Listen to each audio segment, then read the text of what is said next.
Hello అండి, నమస్తే. అందరు బాగున్నారా? ఛానల్కి స్వాగతం. నేను మీ శైలజ. మన ఛానల్లో పోలాప్రగడ రాజ్యలక్ష్మి గారు రచించిన బంగారు కెరటాలు నవల చదువుకుంటున్నాం కదా. ఈరోజు భాగంలో ఏం జరిగిందో చూద్దాం. శుభం, అలాగే కానిద్దాం అన్నారు ఊరు పెద్దలంతా. అయితే కొత్త కరణం గారు, అక్కయ్య గారు, మీరే మీ దంపతులే పీటల మీద కూర్చొని ఆ కళ్యాణం జరిపించండి అన్నాడు శేషన్న. బలరామ్మూర్తికి సంతోషమైంది. కానీ మనసులో ఓ సందేహం. తన భార్య గర్భిణి, పీటల మీద కూర్చోవచ్చా? సిద్ధాంతిని అడిగాడు. నిరభ్యంతరంగా కూర్చోవచ్చు అన్నాడు సిద్ధాంతి.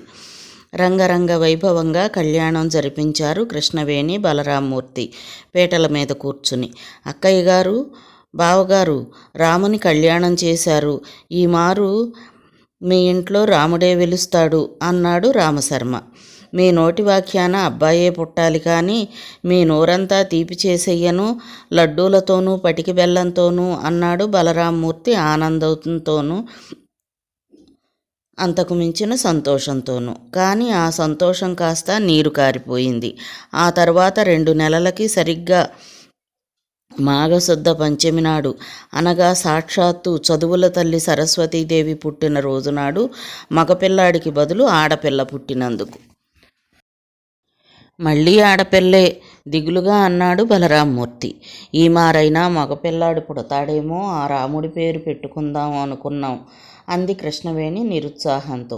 పక్కనే ఉన్న సూరమ్మ, రామశర్మ వాళ్లను అర్థం చేసుకున్నారు. భగవంతుడు ప్రసాదించిన వరం మగేమిటి ఆడేమిటి అంది సూరమ్మ. అది కాదమ్మా వదిన, అబ్బాయి పుడితే రాముడని పిలుచుకుందాం అనుకున్నాం అంది కృష్ణవేణి బరువైన కంఠంతో. ఇప్పుడేమైంది? రాముడు కాదు, సీత పుట్టింది, అంతేగా. పోనీ ఓ పని చెయ్యండి, ఆ పిల్లని రామసీత అని పిలుచుకోండి అన్నాడు రామశర్మ. అంతేలేండి, రామసీత రామసీత తనలో తాను 2 సార్లు అనుకున్నాడు బలరామ్మూర్తి. కృష్ణవేణక్క, నీకంత మనసు బాగోలేకపోతే నేను మాట చెప్పనా అంది పక్కింటి రత్తప్ప. ఏమిటి అన్నట్లు చూసింది కృష్ణవేణి. ఈ పిల్లని తీసుకెళ్ళి నే పెంచుకుంటాను, మాకెలాగూ పిల్లలు లేరుగా అంది. కృష్ణవేణి ఆమెకేసి తేరపార చూసి చంటిదాన్ని దగ్గరగా తీసుకుని గుండెలకు హత్తుకుంటూ, అలాంటి మాటలు ఎప్పుడూ అనకు, నా పిల్లలు నాకు బరువా? ప్రతి పురుటికి నాకు కాళ్ళు చచ్చుబడి 1-2 నెలలు బాధ పెట్టేవి. ఈ ముద్దుల తల్లి పుట్టినప్పుడు నాకు ఈ మారు ఆ బాధ రాలేదు. సాక్షాత్తు సరస్వతి పుట్టినరోజు నాడు పుట్టింది, అది ఎంతటిదవుతుందో. రామసీత పేరు పెట్టుకున్నాం. రాముని ధైర్యం, సీత సౌజన్యం వచ్చి అది ఎంతటి ఆదర్శమూర్తిగా ఎదుగుతుందో నా చిట్టి తల్లి అంటూ కృష్ణవేణి ఆ చంటి పిల్లని మరీ ముద్దు పెట్టుకుంది. నేను అడుగుతున్నది వినిపిస్తుందా? బెల్లం కొట్టిన రాయిలా విని అలా ఊరుకుంటారేమిటి అంటూ ఇంటి పైకప్పు ఎగిరిపోయేలా గట్టిగా అరిచింది కృష్ణవేణి. ఏమిటి అన్నాడు బలరామ్మూర్తి నెమ్మదిగా. రేపో ఎల్లుండో వస్తుందనుకున్న తుఫాను ఇప్పుడే వచ్చిందేమిట్రా భగవంతుడా అని హడలిపోతూ. అయితే ఇన్నిసార్లు అరిచినా వినిపించలేదన్నమాట. గంట క్రితం నేను గుడికి వెళ్ళేటప్పుడు ఈ బీరువాలో పెట్టి వెళ్ళాను. నా నగలు, కంటే కాసుల పేరు అవిను. ఏమయ్యాయి? ఎవరు తీసుకుపోయారు? ఎవ్వరూ తీసుకుపోలేదు. మరి అర్జెంటుగా ఆపద వచ్చింది, ఆదుకోండి బాబోయ్ అంటూ మునసబోచ్చి కాళ్ళు పట్టుకోబోతుంటే కన్నీళ్లు పెట్టుకుంటే నేనే ఇచ్చాను. అవి తాకట్టు పెట్టి ప్రస్తుతానికి ఆ ప్రమాదం నుండి బయటపడు, తరువాత తాకట్టు విడిపించి మా నగలు మాకిద్దువు గాని అని. కృష్ణవేణి గుండెల్లో నుంచి ఆగ్రహం అగ్నిజ్వాలలా లేచింది. ఏమిటి? నేను లేనప్పుడు నాకు చెప్పకుండా అర్జెంటుగా అతగాడెవడికో దానం చేసేశారా? అర్జెంటుకైనా నీకు చెప్పడానికి, నువ్వు వచ్చేదాకా ఆగడానికి వీలు లేకపోయింది. ఆహా, అయితే మీ డబ్బు ఏదైనా ఉంటే ఇవ్వకపోయారా? అవి నా నగలు. ఈ ఇంట్లో నీవి నావి అని వేరుగా ఉన్నాయా? అన్నీ మనవే అనుకున్నాను. మీవి ఎలా అవుతాయేవి? నావి, మా పుట్టింటి వారు చేయించి పెట్టినవి. అవి ఎప్పుడో ఆ ఇంటి స్థలం కోసం నువ్వే అమ్మించేశావు పక్కింటి సత్యం మాస్టర్ చేత. కావచ్చు, గృహప్రవేశానికి వచ్చినప్పుడు మా బాబాయ్య గారు మళ్ళీ అన్నీ చేయించి పట్టుకొచ్చి ఇచ్చారుగా కొత్తవి. ఆ కొత్త వాటిని మళ్ళీ మీరేగా అమ్మి ఆ డబ్బిచ్చి ఆ దౌర్భాగ్యపు ముసలమ్మల్ని కాశీ పంపించారు. నేను అమ్మేనా? వాళ్ళని ఇంట్లో నుంచి బయటికి తరిమేయడం కోసం నువ్వే అమ్మించావు. సరే, ఎవరో ఒకరం, మీరో నేనో, ఇంతకీ అవి నా నగలు. మీ నగల ముసలమ్మల కోసం కాసుల పేరు అవి అమ్మేశాం. మెడ బోసిగా ఉంది.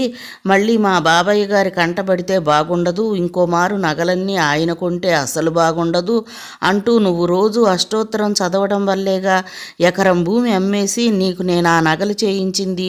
ఓహో, అందుకని మీరు చేయించారు గనక అవి మీ నగలు, మీవి కనుక అవి మునసబుకి తాకట్టు పెట్టుకొని ఇవ్వడానికి లేదా తమరే అమ్ముకోవడానికి హక్కు ఉందంటారా?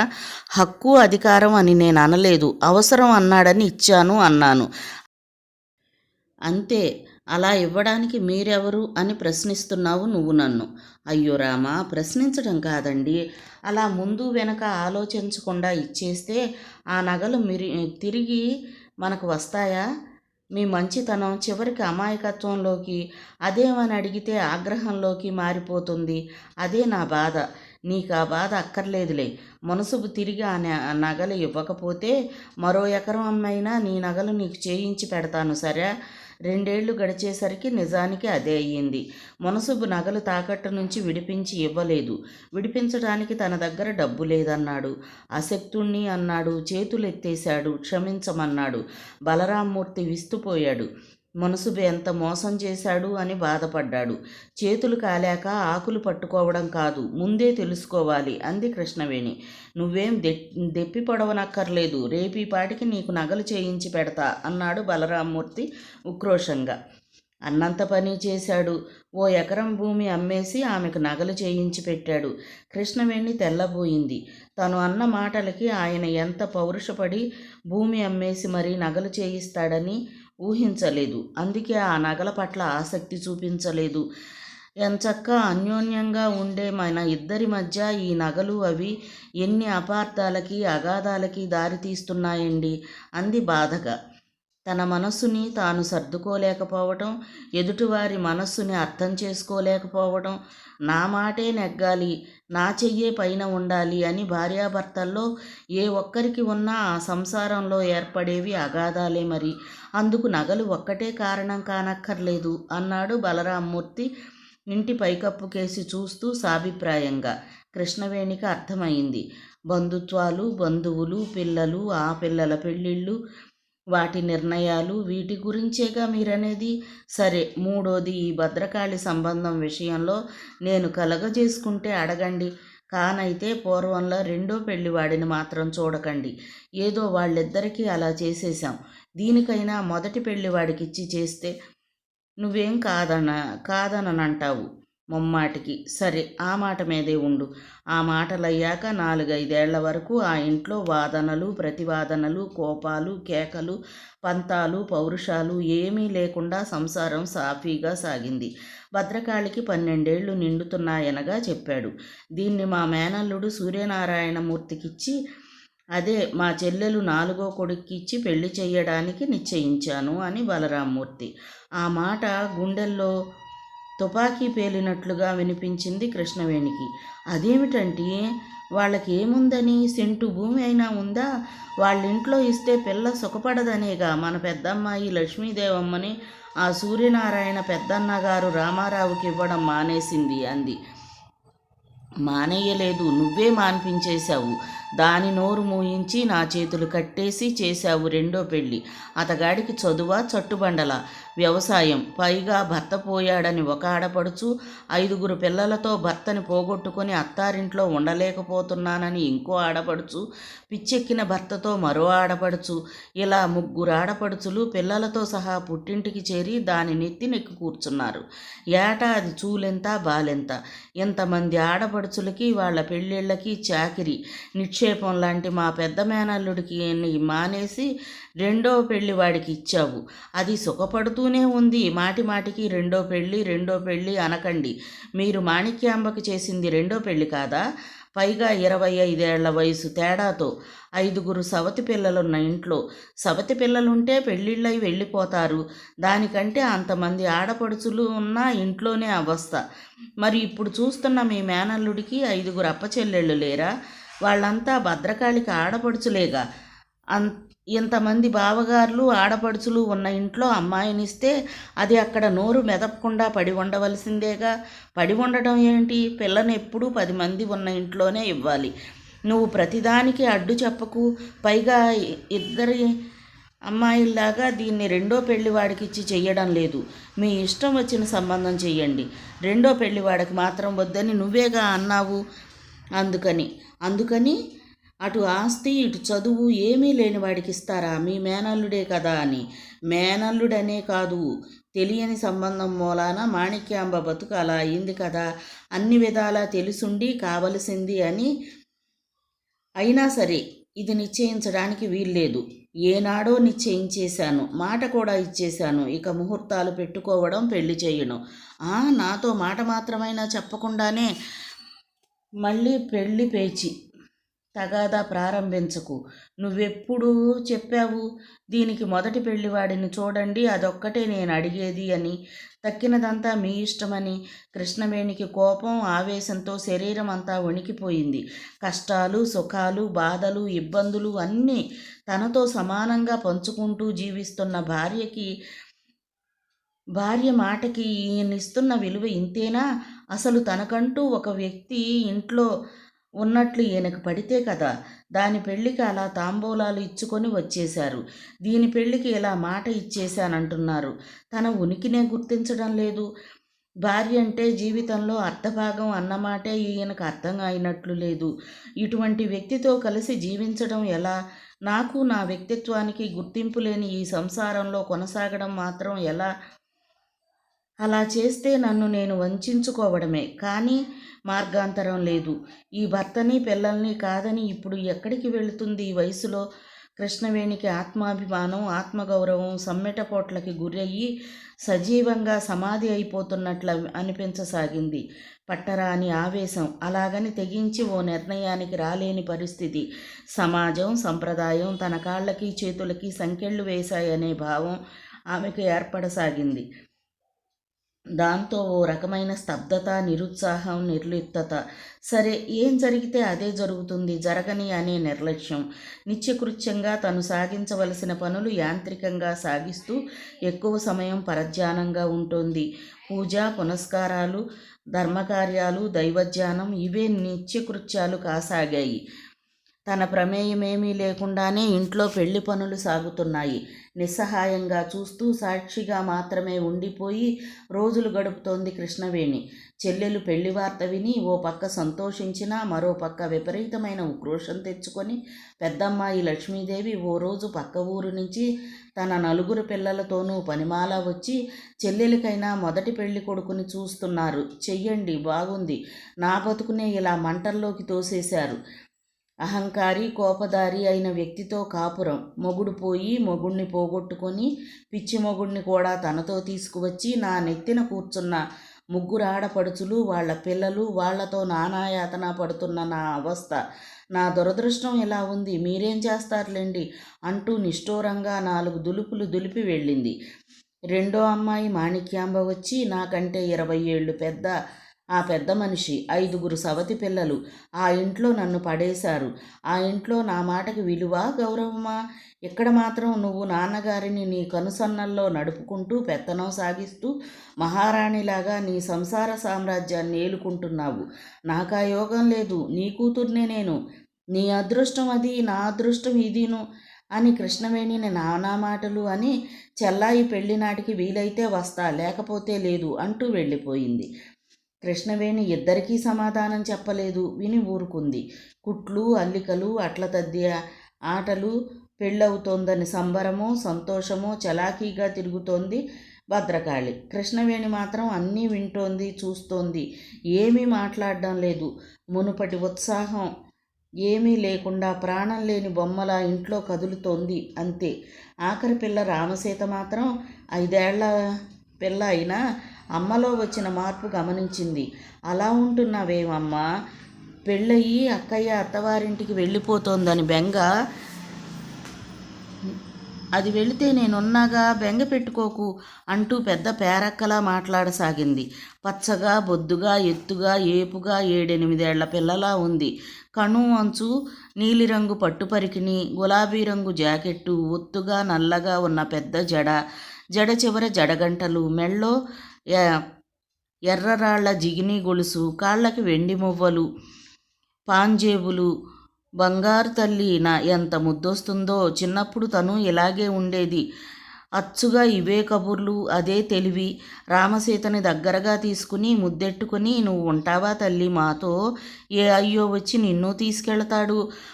అప్పుడు పెళ్ళయ్యి అతనితో నువ్వు వెళ్ళిపోతావు అక్కయ్యల్లాగా. చివరకు మిగిలేది మేమిద్దరమే అంది కృష్ణవేణి విరక్తిగా చిన్నగా నవ్వుకుతూ. నేను పెళ్లి చేసుకోనుగా, చదువుకొని ఉద్యోగం చేస్తాను. అప్పుడు నాన్నగారు, నువ్వు, నేను. ఏమిటి రామసీతా బహద్దర్ గారు అంటున్నారు అంటూ బలరామ్మూర్తి ఇంట్లోకి వచ్చాడు. కృష్ణవేణి మాట్లాడలేదు. అటు తిరిగి చూడనైనా లేదు. నాన్నగారు, నేను చదువుకొని ఉద్యోగం చేస్తాను. అలాగా, భేష్. ఇకనే అమ్మ నేను నీ దగ్గరే ఉంటాం. మాకు కొడుకులు లేని లోటు ఉండదు. నేను చదువుకుంటాను అంటూ పరిగెత్తుకుంటూ వెళ్ళిపోయింది రామసీత. దీని తెలివి, చురుకుదనం చూస్తే ఇది ఎంతటిది అవుతుందో అని తనలో తాను అనుకున్నట్లుగా పైకే అన్నాడు బలరామ్మూర్తి. ఇంట్లో అందరూ భోంచేసి నడుము వాల్చాక పెరట్లో చెట్టు నీడన ఆడుకుంటున్నదల్లా లోపలికి పరిగెత్తుకుంటూ వచ్చింది రామసీత. వచ్చి 2 తాటాకులు, 1 కొబ్బరాకు వాళ్ళ అమ్మ చేతిలో పెట్టింది. ఏమిటి అన్నట్లుగా చూసింది కృష్ణవేణి. బొమ్మల పెళ్ళిళ్ళు ఆడుకుంటున్నామమ్మా. ఈ తాటాకుతో పెళ్లి కొడుకుని, ఆ తాటాకుతో పెళ్లి కూతుర్ని చేసిపెట్టు. బొట్టు, కాటుక, బొగ్గన చుక్క అన్నీ మేం పెట్టుకుంటాంలేకి అన్నట్లు ఆ కొబ్బరాకుతో మంచి బోర చెయ్యాలి, బాగా ఓదాలది. కృష్ణవేణికి నవ్వు వచ్చింది. గంట క్రితం చదువుకుంటానంది, ఇప్పుడు బొమ్మల పెళ్ళి అంటోంది. ఎంతైనా ఆడపిల్లకి పెళ్ళి జంజాటన. ఇదంతా సహజ ప్రవృత్తేమో. ఎంత చదువుకున్నా ఆడపిల్లకి పెళ్ళి తప్పనిసరే మరి. ఆ మాటకొస్తే మగపిల్లాడికి మాత్రం తల్లి చేసి ఇచ్చిన బొమ్మల్ని తీసుకుని కొబ్బరాకు బోర గట్టిగా ఊదుకుంటూ వెళ్ళిపోయింది రామసీత బొమ్మల పెళ్లి పందిట్లోకి. అది బొమ్మల పెళ్లి కనుక శాంతిగా నిరాడంబరంగా జరిగింది. భద్రకాళి పెళ్లి అలా కాదు, జామ్ అంటూ అట్టహాసంగా జరిగింది. 25 ఎడ్ల బండ్ల మీద ఊరంతని పెళ్లికి తరలించుకొని వచ్చారు మగపెళ్లివారు. 200-300 మంది జనం. అల్లరి, హడావిడి, భోజనాల దగ్గర గొడవలు, పేచీలు, బూరెలు, పిండి వంటలు, తిన్నంత తిని పారేసినంత పారేసి వడ్డిస్తున్న మాణిక్యాంబ భర్త వంటి గౌరవమైన వ్యక్తులపైకి బూరెలు, కూరలు విసిరి బాధించి అనాగరికంగా అల్లర్లు చేసి నానా హంగామా చేశారు. తూతూ బాకాలు, సన్నాయి మేళం, బ్యాండ్ మేళం, వీటితో బాటుగా భోగం మేళం, మేజువాణి, వీటన్నిటికీ ఖర్చు ఆడపెళ్లివారే ఇవ్వాలని పేచి 5 ఆడపడుచులకి లాంఛనాలు. ఒక్కొక్క ఆడపడుచుకి ఒక్కొక్క బంగారపు కాసు, పట్టుచీర, పానకపు బిందెలు, మనుగుడుపలకు బట్టలు, అలకపాన్పు కానుకలు. నాగమల్లి నాడు బిందెలతో వసంతం కలిపి అందరి మీద జల్లడం. కోనసీమ నుంచి వచ్చిన మగపెళ్లివారు కోతులని ఎవరా అన్నారో కానీ అదో జగడం, భోజనాలు మానేయడం. భద్రకాళి కాదు, అదో పెద్ద అమ్మవారి జాతర. అల్లరి, గోల, గొడవ అయిపోయింది. 3 రోజుల పెళ్లి చేసి మగపెళ్లి వారిని పంపి పెళ్లికైన ఖర్చులు లెక్క చూసుకునేసరికి గుండె గుబేలు మంది బలరామ్మూర్తికి. ఎటు చూసినా అప్పులే. అవన్నీ తీర్చడానికి 2 ఎకరాలు అమ్మవలసి వచ్చింది. మేనరికం అని పిల్లనిస్తే ఇంత ఖర్చు పెట్టిస్తారా? అయిన వాళ్ళు చేయవలసిన పనేనా ఇది? బలరామ్మూర్తి బాధపడ్డాడు. కృష్ణవేణి ఏమీ మాట్లాడలేదు, చూస్తూ ఉండిపోయింది. కొంత బాధ, కొంత విరక్తి. పెళ్ళయి అత్తారింటికి వెళుతూ కందపిలక కట్టుబియ్యంతో నడ్డిని ముడేసుకున్న పైట చెంగుని ఇబ్బందిగా పక్కకి సర్దుకుని అతి ప్రయాసతో వంగి అమ్మకి నాన్నకి భద్రకాళి దండం పెడుతుంటే గునగున వచ్చేసి తాను కూడా కాళ్ళకి నమస్కారం చేసింది రామసీత. నువ్వెందుకే ఆ దండాలు అంది పక్కనున్న రత్తప్ప పకపక నవ్వుతూ. అక్కయ్య పెడుతోందిగా, అది అత్తారింటికి వెళ్ళిపోతోంది. రామసీత తెల్లబోయింది. కృష్ణవేణి కేసి తిరిగి, అమ్మా మరి అక్కయ్య వెళ్ళిపోతే నేనెవరితోటి ఆడుకోను అంది. రత్తప్ప రామసీత బొగ్గలు పుణికి, మేమంతా లేము అంది ముద్దెట్టుకుంటూ. మీరంతా పెద్దవాళ్ళు, నాతో కిరికి, చెమ్మచెక్క, చింతగింజలు ఎవరాడతారేంటి చిన్నపిల్లల్లాగా? ఇన్ని కబుర్లు చెబుతున్నావు, నువ్వు చిన్నపిల్లవేమిటి? అయినా మేమే అవుతాంలే చిన్నపిల్లలం నీకోసం అంది సూరమ్మగారు. ఇంకా రేపటి నుంచి ఆ జామ చెట్టు పూర్తిగా నీ సొంతం. చెట్టెక్కి కూర్చొని చిలకలా నీకు కావలసినన్ని కోసుకు తినడమే అంది రత్తప్ప. వాళ్ళెన్ని చెప్పినా రామసీతకి లోపల బెంగే. రేపటి నుంచి తనకి తోచేదెలా అని. ఈ చంటిది రేపటి నుంచి తోడు లేక బెంగ పెట్టుకుంటుంది అని అర్థం చేసుకుంది కృష్ణవేణి. అందువల్ల రోజువారీ కార్యక్రమం ఒకటి ఏర్పాటు చేసింది. తెల్లారగట్ల కోడి కుయ్యక ముందే తనతో పాటు లేచి కూర్చునే రామసీతని ఓ గంటసేపు తన పక్కలో కూర్చోబెట్టుకొని రాగతాళాలు తప్పకుండా, శృతి చెడకుండా అష్టపదులు, తరంగాలు శ్రావ్యంగా ఎలా పాడాలో నేర్పడం. అన్ని పనులు పూర్తి చేసుకుని వీధిలోనూ పెరట్లోనూ కళ్ళాపి జల్లుతుంటే రామసీత కూడా కాలకృత్యాలు పూర్తి చేసుకుని అక్కడా ఇక్కడా చిన్న చిన్న ముగ్గులు పెట్టడం. ఆ సమయంలోనే గజేంద్ర మోక్షం నుంచో, రుక్మిణీ కళ్యాణం నుంచో, కృష్ణ శతకం నుంచో ఓ పద్యాన్ని కూతురికి చెప్పడం. ఆవు దగ్గర కూర్చొని పాలు పితుకుతుంటే చిన్న వెండి గిన్నెలోకి చిటికెడు మిరియప్పొడో యాలకుపొడో వేసి తెచ్చుకోమని చెప్పి ఆ వెండి పాత్రలోకి 10-15 దారాలు పాలు పిండి ఇవి తాగి వెళ్ళి పూజకి పువ్వులు కోసుకురమ్మనడం. నిత్యమల్లెలు, ముద్దమందారాలు, నందివర్ధనాలు కోసేటప్పుడు తను నేర్పిన ఏ పాటో పద్యమో వల్లించుకుంటూ కొయ్యాలి. నిజానికి రోజంతా మరచిపోకుండా ఆటల సమయంలో కూడా మనసులోనే వల్లించుకుంటూనే ఉండాలి. ఆ రాత్రికి ఆ పద్యం అప్పజెప్పి మర్నాడు కొత్తది నేర్చుకోవాలి అని పురమాయించటం. సీతాపురానికి అటువైపునున్న ఊరు నుంచి రోజు గవరయ్య మేస్టారు ఇటువైపు ఉన్న ఊళ్ళో ఉన్న స్కూలుకు వెళుతూ ఉంటారు సీతాపురం మీద నుంచి. ఆయన వచ్చేసరికి బట్టలు వేసుకుని తల దువ్వుకుని సిద్ధంగా ఉండి ఆయనతో ఉదయం 7:30కు వెళ్ళి ఆయనతోనే తిరిగి 11ంటికి ఇంటికి రావాలి. మధ్యాహ్నం భోజనం అయ్యాక ఎండలో ఎక్కడికి వెళ్ళకూడదు. తన దగ్గరే కూర్చుని స్కూల్లో ఇచ్చిన హోంవర్క్ చేసుకోవడమో, రాత్రి అప్పజెప్పవలసిన పాటనో పద్యాన్నో వల్లె వేసుకోవడమో, కొత్తగా లేసు, కుట్లు లేదా అల్లికలు ఏదో ఒకటి నేర్చుకోవడం. ఎండ తగ్గి చల్లబడ్డాకే బయటకు వెళ్ళి స్నేహితురాళ్లతో కాసేపు ఆడుకుని రావచ్చు. ఎంతసేపు ఆడుకున్నా చీకటి పడకున్నా రావాలి. చెరులో కాళ్ళు కడుక్కుని పృథ్వీశ్వర స్వామి గుడి చుట్టూ ప్రదక్షిణం చేసి స్వామి దర్శనం చేసి అమ్మవారి కుంకుమ పెట్టుకుని ఇంటికి వచ్చేయాలి. ఇది రామసీతకి కృష్ణవేణి ఏర్పరిచిన దినచర్య. తల్లి చెప్పినట్లు తూచా తప్పకుండా ఒద్దికగా నడుచుకునేది రామసీత.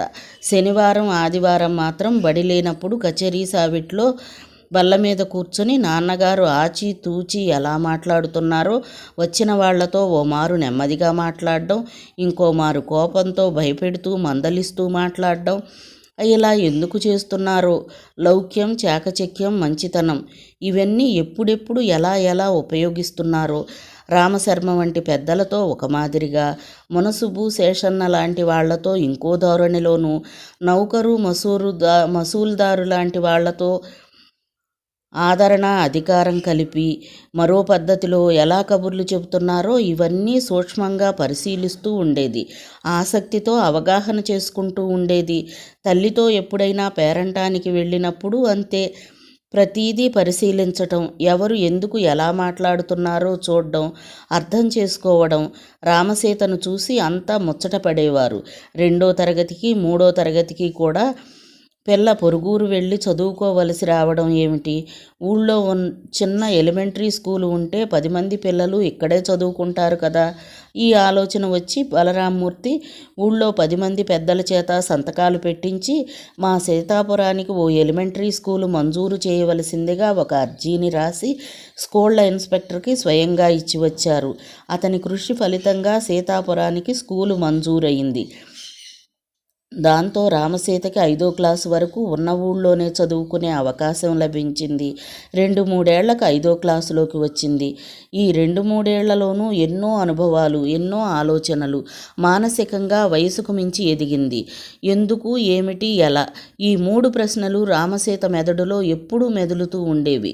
తను రోజు ఎన్నో పద్యాలు చదివి అప్పచెబుతోంది కదా సుమతి శతకంలో నుంచి. ఇంత మంచి శతకం ఎవరు రాశారు? అమ్మని నాన్ననే కాదు, తమ ఇంటికొచ్చే ఎంతమంది పెద్దవాళ్లనో అడిగింది. ఎవరి మటుకు వాళ్లే మాకు తెలియదు అన్నారు. ఓమారు కృష్ణవేణితో కలిసి ఆమె వేలు విడిచిన మేనమామట కపిలేశ్వరపురం ఆయన మళ్ళీ తన వెంకటేశ్వర్లు మామయ్యకి పిల్లనిచ్చిన మామగారు ఆయన ఇంటికి వెళ్ళింది. ఆయన ఎంతో పెద్దవారు, ఎన్నో పుస్తకాలు రాశారు. నమస్కారం చెయ్యి అని తల్లి చెబితే నమస్కారం పెట్టి పక్కనే కూర్చుని పుస్తకం తీసి అందులో ఆయన ఫోటో చూసి కింద ఆయన పేరు చదివి, అయితే తాతయ్య గారు, మీ పేరు చాగంటి శేషయ్య గారా అని అడిగింది. ఆయన ఆమె బొగ్గలు పుణికి నవ్వి అవును అన్నారు. నాకు ఎవరూ చెప్పడం లేదు, మీరు చెప్తారా? సుమతీ శతకం ఎవరు రాశారు అని అడిగింది. ఆయన నవ్వి, ఎవరు రాశారు అనే ఆలోచన ఎవ్వరికీ రాలేదమ్మా, నీకు వచ్చింది. అది రాసింది పెదవేంకట జ్ఞానానంద కవి. ఏవమ్మో ఈ కృష్ణవేణమ్మ, మీ రామసీత తెలివైన పిల్ల, బాగా చదివించండి, మంచి వృద్ధిలోకి వస్తుంది అన్నారు. వృద్ధిలోకి రావడం అంటే ఏమో తెలియదు కానీ సుమతీ శతకం రాసింది ఎవరో తెలిసిందిగా. రామసీతకి ఓ కొత్త విషయం తెలిసిందని ఎంతో సంతోషం వేసింది. రామసీతకి 1,00,000 అనుమానాలు, 1,00,000 సందేహాలును. రోజు ఆడుకునే ఆటలే, కానీ అట్ల తద్ది ఆటలని ప్రత్యేకంగా ఆడతారు. ఏమిటి వాటి ప్రత్యేకత? నిత్యము దేవుని ముందు వెలిగించే దీపాలకి, కార్తీక మాసంలో దీపాలకి ఏమిటి తేడా? ఆ మాసంలో దీపాలు పెడితే ఎక్కువ పుణ్యం అంటారు ఎందుకు? ఈ లోకంలో ఈ శరీరము ఇవన్నీ మిథ్య అనే స్వాముల వారికి ఈ శిష్యులేమిటి? తమ ఇంట్లో భిక్ష చేసినప్పుడు బాగా కారం వేసి వంకాయ కారం పెట్టిన కూర, కారపు గారెలు చేయమని అమ్మకి చెప్పడం ఏమిటి? కారం బాబోయ్ గొంతు మండిపోతోంది అని అరవడం ఏంటి? మొదట నా కమండలంలో నీళ్లు తప్ప ఇతర పాత్రల్లో నీళ్లు తాగను అన్న వ్యక్తి, పర్వాలేదమ్మా మీ బిందెలో నీళ్లు పోయి తాగుతాను అని ఒగర్చుకుంటూ అన్నం తినడం ఏమిటి? అన్నీ వదిలేశానన్న సన్యాసికి వంకాయ కూర, నేతికారెపు గారెల మీద ఆ వెర్రి కోరికేమిటి? అమ్మా సోరమ్మత్త, రత్తప్పక్క ఇలాంటి వాళ్ళు అందరి ఆడవాళ్లలాగా వీధిలో నడవటానికి ఆ భయము జంకు ఎందుకు? పేరంటాళ్ళకి వెళ్ళవలసి వస్తే హరికెను పుచ్చుకొని ముందు నౌకరు నడుస్తుంటే రాత్రే వెళ్ళాలా? పగలు వెలుగు ఉండగా వెళ్ళకూడదా? ఊళ్ళో మునసుబో శేషన్నో వస్తే ఒంటి నిండా పైట కప్పుకొని తలుపు చాటు నుంచే ఎందుకు మాట్లాడుతుంది అమ్మ? ఎదురుగా వెళ్ళి దర్జాగా మాట్లాడవచ్చు కదా. ఊళ్ళో మగపిల్లలు హాయిగా నడుస్తారు, గెంతుతారు, పరిగెడతారు. ఆడవాళ్ళు ఆడపిల్లలు అలా నడవకూడదంటారు. మగాళ్ళకి లేని నిబంధనలు ఆడవాళ్ళకి ఎందుకు? వాళ్ళు మనుషులే, వీళ్ళు మనుషులే, ఈ తేడా ఏమిటి? రేపు పెళ్లి కావలసిన పిల్లవి, కాస్త వంచాళింపుగా ఉండు, ఏమిటా గెంతులు అంటూ అమ్మాయిల్ని అదిలిస్తారు కానీ అబ్బాయిల్ని అనరేమిటి? 10 ఏళ్ళు నిండేటప్పటికి ఆడపిల్లకి పెళ్ళి అని కంగారు పడతారెందుకు? అమ్మాయిని చదివించాలని ఆలోచించరేమి ఈ పెద్దవాళ్ళు? అలా ఎన్నెన్నో రకాల సందేహాలు, 1,00,000 ఆలోచనలు అన్నీ తల్లిని అడిగి తెలుసుకునేది. ఏ పని లేకుండా ఖాళీగా కూర్చొని ఉంటే కూతురు అడిగిన ప్రశ్నలకు నవ్వుతూ సమాధానం చెప్పేది కృష్ణవేణి. అట్ల తద్ది నోము పట్టి అమ్మాయికి ఈడు జోడైన పడుచు భర్త లభిస్తాడు. కార్తీక మాసంలో కోట్ల సంఖ్యలో పురుగులు, కీటకాలు, ఈగలు, దోమలు పుట్టుకు వస్తాయి. మరి అప్పుడు మనుషుల ఆరోగ్యం దెబ్బతింటుంది కదా. కార్తీక దీపావళి అని, దీపాల పండుగని చేయడం వల్ల ఆ క్రిమి కీటకాదులన్నీ ఆ మంటలకి, పొగకి, ఘాటుకి నశిస్తాయి. అందరు స్వాముల వార్లు నిజమైన సన్యాసులు కాదు. ముక్తి పేటాధిపతులు, భక్తి పేటాధిపతులు, ఇవి 2 రకాలుంటారు. అయినా సన్యాసులకు భిక్ష చేయడం మన సాంప్రదాయం. సాంప్రదాయాన్ని మనం ఎందుకు కాదనాలి? ఆ పాపం పుణ్యం వాళ్లదే. సంఘంలో కొన్ని కట్టుబాట్లుంటాయి. అయినింటి ఆడవాళ్లు తరచుగా బయట తిరిగితే కొన్ని అనుకోని ఇబ్బందులకు గురి అవుతారు. శారీరకంగా, మానసికంగా. బయట ప్రపంచంలో అరణ్యం లాంటిది కదా, మరి ఉద్యానవనము కాదు. అరణ్యాలలో సుకుమార జీవాలకి ఎప్పుడూ ఏదో ఒక అవాంతరం ఎదురవుతుంది. మగపిల్లలకో న్యాయం, ఆడపిల్లలకో న్యాయం చేసింది సంఘం. దానికి తోడు సమాజం, సాంప్రదాయం అని మరికొంత చీకటి పులిమింది వాళ్ళ జీవితాల మీద. ఆడది చదువుకుంటే ఆ చీకటి పోయి కొంత వేకువ వస్తుంది స్త్రీ జీవితంలో. అలా అనుమానాలకు సమాధానాలు చెప్పి, అయినా ఈ వయసులో నీకు అర్థం కావులే, వెళ్ళి ఆడుకో అనైనా చెప్పేది కృష్ణవేణి. లేదా పని హడావిడిలో ఉంటే విసుక్కుంటూ వయసుకు మించిన ఆలోచనలు పోయి, ఏ లేసో అల్లుకో, పూసల సజ్జ మొదలెట్టావుగా అది పూర్తి చెయ్యి అని గదిమి పంపించేది. ఓ రోజు తెల్లవారుజామున ఇంకా చీకటి ఉండగానే పుల్లేటి కుర్రు నుంచి కబురు వచ్చింది. బాబయ్య గారికి ఏమీ బాగోలేదు, వెంటనే బయలుదేరి రమ్మని. మేనా కూడా పంపారు. కృష్ణవేణి కంగారుగా రామసీతను తీసుకొని మేనాలో బయలుదేరింది. గోదావరి పాటిరేవు దాటి ఇసుక తిప్పల్లో మేనా వెళుతూ ఉండేసరికి బాగా తెల్లవారింది. బాలసూర్యుని లేత కిరణాలు పడి తెల్లని ఇసుక రేణువులు జిగేలుమంటూ మెరుస్తున్నాయి. బాబయ్య గారు ఎలా ఉన్నారో అని కృష్ణవేణి దిగులుతో ఆలోచిస్తూ కూర్చుంటే రామసీత మాత్రం మేనా తలుపులు కొద్దిగా తెరచి ఇసుక తిప్పల్ని, పుచ్చపాదుల్ని, దోసపాదుల్ని చూస్తోంది. లంక భూముల్ని, ఆ భూముల మధ్య హాయిగా పరుగులు తీస్తున్న జింకల్ని, ఆకాశంలో స్వేచ్ఛగా ఎగురుతున్న తెల్లని కొంగల్ని, పచ్చని చిలుకల్ని, గోధుమ రంగు పిచ్చుకల్ని, ఇతర పక్షుల్ని చూస్తూ ఆ అందాలకు నిలువెల్లా పులకరిస్తూ తనని తాను మరచి పరవశంతో సంతోషిస్తుంది. మేనా పుల్లేటి కుర్రు చేరేసరికి ఉదయం 10 దాటింది. బోయీలు మేనాని రాజశేఖరం గారి ఇంటి ముందు మెల్లిగా దింపారు. తాతయ్య గారింటికి వచ్చాం, దిగు అని రామసీతని హెచ్చరించి కృష్ణవేణి మాత్రం ఆతురతగా తండ్రి గదిలోకి వెళ్ళింది. ఆయన మంచం మీద నిశ్చలంగా పడుకొని ఉన్నారు. చుట్టూ తల్లి, తమ్ముళ్ళు, మరదళ్ళు నిశ్శబ్దంగా దీనంగా ఉన్నారు. సీతాపురం నుంచి పెద్ద బుల్లెమ్మ వచ్చింది అని మాణిక్యమ్మ గారు భర్త చెవిలో చెప్పింది. రాజశేఖరం నీరసంగా కళ్ళు తెరిచి, వచ్చావా తల్లి అన్నారు. చుట్టూ కళ్ళు తిప్పారు. ఒక్కత్తివే వచ్చావా అన్నట్లు. చంటిదాన్ని కూడా తీసుకువచ్చాను. ఏది అంటూ కలయి చూసింది. పెరట్లోకి వెళ్ళింది. పిలుచుకు వస్తానంటూ వెళ్ళింది కృష్ణవేణి 4వ మరదలు. రామసీతని దగ్గరగా కూర్చోబెట్టుకుని తల నిమురుతూ, చిలకలా ఉందే, దీని పేరేమిటి అడిగారు రాజశేఖరం. పేరు పెద్దదే, చివర్న రాజ్యలక్ష్మి అని పేరు చేర్చాను. దీని పేరు సూర్యరామ సీతారాజ్యలక్ష్మి చెప్పింది కృష్ణవేణి. నా పేరు పెట్టావా? ఇలా రా తల్లి, ఈ కంచు చెంబులో రాణికాసులున్నాయి, ఆ చెంబులో పిల్లకాసులున్నాయి, నీకు కావలసినవి గుప్పెడు తీసుకో అన్నారు రాజశేఖరం. కానీ రామసీత ఒకే ఒక్క పిల్లకాసు తీసుకుంది. అదేమిటి అంటే నేను చిన్నపిల్లని కదా అంది. అంతా నవ్వుకున్నారు. కానీ ఆ నవ్వులన్నీ వెలసిపోయి సాయంత్రానికే రాజశేఖరం గారు కన్ను మూశారు. భారత్ మాతాకి జై, వందే మాతరం, ఇంక్విలాబ్ జిందాబాద్ అంటూ సంతోషంతో కేకలు వేస్తూ ఓ భుజం మీద రాట్నం ఉన్న జెండాని, మరో భుజం మీద ఖద్దరు మూటని వహిస్తూ లోపలికి వస్తున్న రెండో బావమరిదిని చూసి బలరామ్మూర్తి, ఏమిటి వెంకటేశ్వర్లు, రేగిపోయిన జుట్టు, మాసిపోయిన బట్టలు, ఈ రూపం ఏంటి? ఊళ్ళన్నీ చుట్టబెట్టి సంతోషంతో వస్తున్నట్లున్నావు, ఏమిటి విశేషం అంటూ నవ్వుతూ ప్రశ్నించాడు. ఇంకా విశేషం ఏమిటని అడుగుతున్నారా? ఇవాల్టి పేపర్ చూడలేదా? ఇంగ్లీష్ వాళ్ళు దేశం వదిలి వెళ్ళిపోతున్నారు ఇంకో 4-5 రోజుల్లో, బహుశా ఆగస్టు నెలలో. ఇండియా స్వతంత్ర దేశం కాబోతుందని వైస్రాయ్ మౌంట్ బాటెన్ ఓ ప్రకటన చేశాడు. మీ ఖద్దరు బట్టలు చూసి బెదిరిపోయారన్నమాట.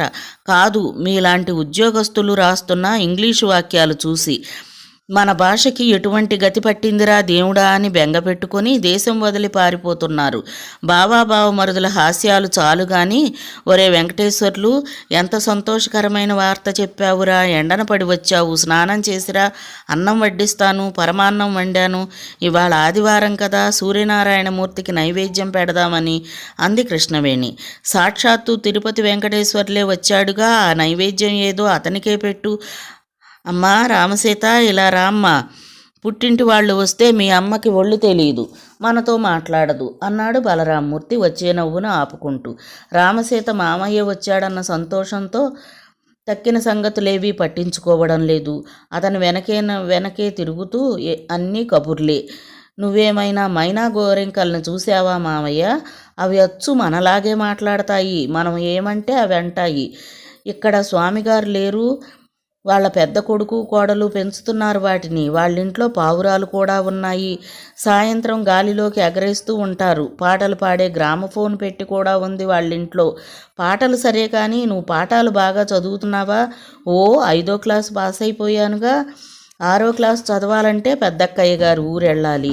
అక్కడ 8వ క్లాస్ వరకు ఆడపిల్లల స్కూలు ఉంది. ఆ స్కూలుకి హెడ్ మాస్టర్ సత్యంబావే. మన పక్కింటి రత్తప్పక్కయ్య లేదు. బావతో పొద్దున్నే వెళ్ళడం, సాయంత్రం రావడం. 8వ క్లాస్ వరకు ఆ ఊళ్ళో చదువుకోవడం. ఇంగ్లీష్ వాళ్ళు వెళ్ళిపోతున్నారమ్మా. ఇక మనకు ఆ చదువులు అక్కర్లేదు. దేశీయమైన మన చదువు హిందీయో సంస్కృతమో. సంస్కృతం ఎర్ర గురువు గారి దగ్గర చదువుతున్నానుగా. ఆయన రోజు భారతమో రామాయణమో పురాణమో చెప్పడానికి సూరమ్మత్తయ్య గారింటికి వస్తారు. అదయ్యాక నాకు గంట పాఠం చెప్పి వాళ్ళ ఊరు వెళ్ళిపోతారు. పొరుగురు నుంచి వస్తారా ఆయన? అవును మామయ్య, పాపం నాకు పాఠం చెప్పినందుకు ఓ బస్తా వడ్లిస్తారు ఆయనకి అమ్మ నాన్న. ఆయనకి అవి ఏం సరిపోతాయి చెప్పు, 2 బస్తాలైనా ఇమ్మంటున్నాను. నువ్వైనా చెప్పు మామయ్య, అమ్మకి చెప్తాడు కానీ నువ్వు వాడిని అన్నం తిననిస్తావా లేదా, వెళ్ళి ఆడుకో అంటూ కసిరింది కృష్ణవేణి. రామసీత బిక్కమొహంతో తండ్రి దగ్గరకు వెళ్ళింది. నేను చెప్పాను కదమ్మా, పుట్టింటి వాళ్ళు వస్తే మీ అమ్మకి ఒళ్ళు తెలీదు, రా మనం ఊళ్ళో కచేరీ సావిడి వైపు వెళ్ళి వద్దాం అంటూ కూతుర్ని తీసుకొని వీధిలోకి వెళ్ళాడు బలరామ్మూర్తి.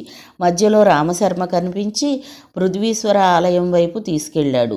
దేవుడు భూములు చేస్తున్న రైతులు ఎకరానికి మక్తా మరీ 2 బస్తాలే ఇస్తున్నారు, కనీసం 3 ఇచ్చేలా ఒప్పిద్దాం అంటూ.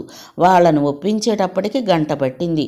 అవును, ఈ మధ్య పొరుగురు నుంచి ఓ ఇంజనీరు వచ్చి మాటల సందర్భంలో తనకి పిల్లలు లేరని చెప్పాడు. పృథ్వీశ్వర స్వామికి మొక్కుకొని కళ్యాణం చేయించమని, పిల్లలు కలుగుతారని మీరు చెప్తే, మీ నోటి వాక్యాన అదే జరిగితే మీ దంపతులిద్దరినీ తులాభారం తూపిస్తానన్నాడు. పిల్లలు కలిగారా అన్నాడు రామశర్మ. అశ్వత్థనారాయణ సంగత? ఓ కొడుకు పుట్టాడు. మరి మీ తులాభారం? బలరామ్మూర్తి పకపక నవ్వి, తులాభారం మాట అలా ఉంచండి, తులాభారం అయింది నాకు. పృథ్వీశ్వర స్వామికి మొక్కుకుంటే పుట్టాడు కనుక శివుడి పేరు పెట్టాలని ఆమె కాదు, మా నాన్నగారి పేరు రామకృష్ణ, ఆ పేరే పెడతానని అతగాడు తగులాడుకున్నారు. ఆ తగు నన్ను తీర్చమన్నారు. పెద్ద చిక్కే వచ్చింది, తీర్చారా మరి? ఆ తగువును కుదిర్చి శివరామకృష్ణ అని పేరు పెట్టమన్నాను. ఘటికులే అయినా తగువు తీర్చడం మీకో లెక్క. ఎన్ని తగువులు తీర్చలేదు మీరు వచ్చాక. మన ఊర్లో పూర్వం వీధికో తగువు, ఇంటికో తగువు. మీరు వచ్చాక ఈ 40 ఏళ్ల నుంచి ఏ తగువులు లేక ప్రశాంతంగా బతుకుతున్నాం. ఇక ముందు ఇలా బ్రతకలేమండి. మనలాంటి పెద్దాళ్ల మాటని గౌరవించి వినేలా లేరు ఇప్పటి తరం కుర్రవాళ్ళు. అవును, నేను చూస్తూనే ఉన్నా. రకరకాల రాజకీయ పార్టీలు వచ్చి గంగిగోవుల్లాంటి పల్లెటూళ్ళని పెద్ద పులుల్లా మార్చేస్తున్నాయి. రోజులు మారుతున్నాయి, కానీ అవి మంచికా చెడుకా అని ఆ స్నేహితులిద్దరూ కాసేపు చర్చించుకుని ఏం చేస్తాం, అంతా దైవేచ్ఛ, ఎలా అయితే అలా అవుతుంది. కానైతే మనుషుల మధ్య మమతానురాగాలు క్రమక్రమంగా మాయమవుతున్నాయి. అదే బాధ అనుకున్నారు. రోజులు, నెలలు, సంవత్సరాలు గడుస్తున్నాయి. పక్కింటి రత్తమ్మక్కయ్య భర్త సత్యంబావతో కలిసి పొరుగురు వెళ్ళి చదువుకోవడం, స్కూలు అయిపోయాక మళ్ళీ అతనితోటే సీతాపురం రావడం, శ్రద్ధగా చదువుతోంది రామసీత. ప్రతి క్లాసులోనూ మంచి మార్కులతో పాస్ అవ్వటం. ఒకరోజు కృష్ణక్క, మన రామసీత ఎంచక్కా చదువుతోంది. ఈ ఏడాది 8th స్టాండర్డ్లోకి వచ్చింది. కామన్ పరీక్ష ఇది పాస్ అయితే హై స్కూల్ చదివే. ఇక ఈ ఏడాది క్లాసు మానిటర్ కూడాను. రూతమ్మ మాస్టారు ఎక్కడికైనా వెళ్ళవలసి వస్తే క్లాసు దీనికే అప్పగించి వెళుతోంది. చేత్తో బెత్తం పుచ్చుకుని పిల్లల్ని అల్లరి చేయకుండా ఎంత బాగా కూర్చోబెడుతోందనుకున్నావు. మోడల్ క్లాసులో కూడా క్రింది తరగతుల అమ్మాయిలకి పాఠాలు చెబుతోంది. ఎంత సమర్థవంతంగా! క్రాఫ్ట్లోనూ తోట పనిలోనూ ఎప్పుడూ ఫస్టే. దీని తెలివి చూస్తే దీన్ని మీరు శ్రద్ధగా చదివించాలే కానీ చదివిస్తే ఏ యూనివర్సిటీ ప్రొఫెసరో అవుతుంది అన్నాడు సత్యం మాస్టారు. కృష్ణవేణి నీరసంగా నవ్వి, ప్రొఫెసరే ముందు పులుసుతో ఈ ముద్ద దిగని అని పైకి అంది. కానీ మనసులో చదువు పట్ల కూతురు చూపిస్తున్న శ్రద్ధకి ఎంతో ఆనందించింది. అమ్మమ్మ, దీని శక్తి సామర్థ్యాలు తక్కువ అంచనా వేయకు. నీ సామర్థ్యం, బావగారి చాకచక్యం రెండూ వచ్చాయి దీనికి. ఆ చురుకు, తెలివి చూస్తే నాకు ఆశ్చర్యం వేస్తుంది. స్కూల్ హెడ్ మాస్టర్వి నువ్వు. నీకే నచ్చిందంటే ఇక చెప్పేదేమిటి? ఒకటే భయం కృష్ణక్క, స్కూల్లో ఎక్కడ సత్యంబావ అని పిలిచేస్తుందో అని. అక్కడికి చెబుతూనే ఉంటాను. నేను చెప్పాలే ఇంటి దగ్గరే కానీ స్కూల్లో అలా పిలవద్దని. అన్నట్లుగా రత్నానికి చెప్పాను. వారం 10 రోజులు నాకు కొంచెం చెయ్యి సాయంగా ఉండాలని. నీకు చెబుతున్నాను. ఈ వారం 10 రోజులు తను ఇక్కడే ఉంటుంది. నువ్వు చెయ్యి కాల్చుకోనక్కర్లేదు. నీ భోజనం కూడా ఇక్కడే. సర్లే, ఏమిటి విశేషం? భద్రకాళి పురిటికి వచ్చింది. పిల్లని తల్లిని ఒక్కటి చేసి వాళ్ళింటికి వాళ్ళని పంపేదాకా భయం, కంగారు. ఉన్నట్టుండి కాళ్ళు చేతులు చెమట్లు పడుతున్నాయి. రామశర్మ గారి చేత ఓ మారు చెయ్యి చూపించుకోపోయావా? అనారోగ్యం ఏం కాదు, వయసు 50 నుంచి 60 ఏళ్లలో పడ్డాను, అందువల్ల కాస్త కంగారు భయమేను. కృష్ణవేణిది అనవసరమైన భయమే. భద్రకాళి ఆడపిల్లని కని హాయిగా నడ్డి బిగించుకొని పిల్లని ఎత్తుకొని సుఖంగా అత్తవారింటికి వెళ్ళింది. చంటి పిల్లని తీసుకొని అక్క అత్తవారింటికి వెళ్లే ముందు పురిటింట్లో పనిమాల నొలక మంచం వేసి దాని మీద పసుపు రాసి కుంకుమ బొట్లు పెట్టిన సన్నికల్లు రాయిని పొత్రాన్ని ఎందుకు పడుకోబెట్టారో అర్థం కాలేదు రామసీతకి. ఎందుకమ్మా అలా చేశారు అని అడిగింది. ఇది ఆచారం అంది కృష్ణవేణి. ఆచారమే ఎందుకా? ఇప్పటిదాకా ఈ పురిటింట్లో ఆ మంచం మీద అక్కయ్య చంటిపాప పడుకున్నారా? ఇవాళ నుంచి వాళ్ళు వెళ్ళిపోతే గూడు చిన్నబోదు. ఓహో, ఆ సన్నికల్లు అక్కకి ఈ చిన్ని పత్రం పాపాయికి గుర్తన్నమాట. అవి రాళ్ళు కదా, వీళ్ళు ఆరోగ్యం కూడా ఆ రాళ్లలా గట్టిగా ఉండాలని. అవునా? అవునో కాదో 1,00,000 అనుమానాలు. వచ్చిన ప్రతి సందేహం అడగక్కర్లేదు, కొన్ని చూస్తూ ఊరుకోవాలి. అలాగే అంది రామసీత బుద్ధిమంతురాలులా తల ఊపుతూ. కూతుర్ని చూస్తే ముద్దొచ్చింది కృష్ణవేణికి. మిగతా కథ రేపటి భాగంలో చూద్దామండి. కథ విన్నందుకు ధన్యవాదాలు. ఈ కథ మీకు నచ్చితే ఒక లైక్ చేయండి, షేర్ చేయండి, మా ఛానల్ని సబ్స్క్రైబ్ చేసుకోండి, నన్ను సపోర్ట్ చేయండి. మీరిచ్చే ఒక చిన్న లైక్ నాకు నా ఛానల్కి ఎంతో సపోర్ట్ ఇస్తుందండి. థ్యాంక్ యూ అండి. ఉంటానండి.